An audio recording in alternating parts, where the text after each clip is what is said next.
పాఠశాలలు పునఃప్రారంభం అవుతున్నందున మధ్యాహ్న భోజన వంట కార్మికులకు బకాయి ఉన్న బిల్లులు వెంటనే చెల్లించాలని డిమాండ్ చేస్తూ చేగుంట మండల కేంద్రంలోని విద్యా వనరుల కేంద్రం వద్ద మధ్యాహ్న భోజన కార్మికులు ఆందోళన చేపట్టారు. వీరికి సిఐటి జిల్లా నాయకురాలు బాలమణి మద్దతు పలికారు. మధ్యాహ్న భోజన వంట కార్మికుల బిల్లులు త్వరగా చెల్లించాలని వారు మండల విద్యాధికారి నీరజనంను కోరారు. అనంతరం సిఐటి నాయకురాలు బాలమణి మాట్లాడుతూ నాణ్యమైన భోజనం అందించాలని చెబుతూ బిల్లులు మాత్రం చెల్లించకుండా నెలలు గడుస్తున్నా అధికారులు పట్టించుకోకపోవడం శోచనీయమని ఆమె అన్నారు. నేను అందుకే అనిల్కి ఏం చెప్పినా లేట్ అయిన కొద్ది వాడు వీడు వస్తా ఉంటాడు. సంకపూర్ ఇట్లా ఉన్నాడు కదా, మనకేం తెలియదు.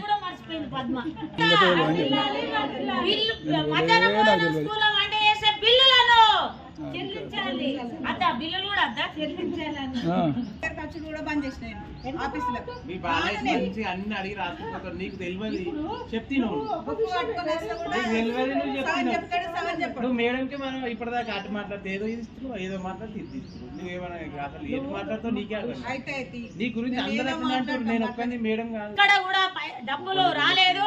ఇప్పుడు స్కూలు మళ్ళా స్టార్ట్ అయింది, స్కూలు బంద్ అయ్యి మళ్ళీ స్టార్ట్ అయింది. కానీ మరి మధ్యాహ్నం స్కూల్లో వంట చేసే వాళ్లకు బిల్లులు ఇవ్వకపోవడము ఈ ప్రభుత్వం సిగ్గుసేటు.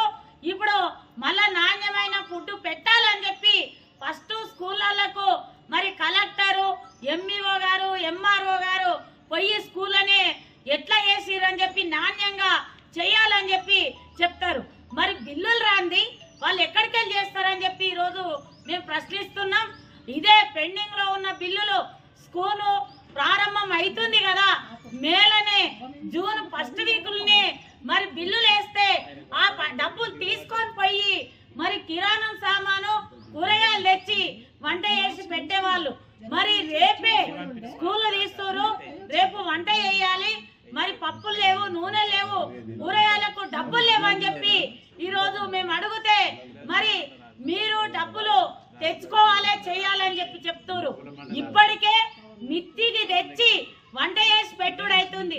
చాలా ఈ ఫుడ్ ఎప్పుడైతే మధ్యాహ్నం స్కూల్లో వంట చేయాలని చెప్పి ఎప్పుడైతే ఈ పథకం వచ్చిందో అప్పటి నుంచి కష్టపడి పోగానక కష్టమనక బిల్లులు సంవత్సరానికి ఒకసారి వచ్చిన బిల్లులు తీసుకొని మరి వాళ్ళు వంట చేసి ఈ రోజు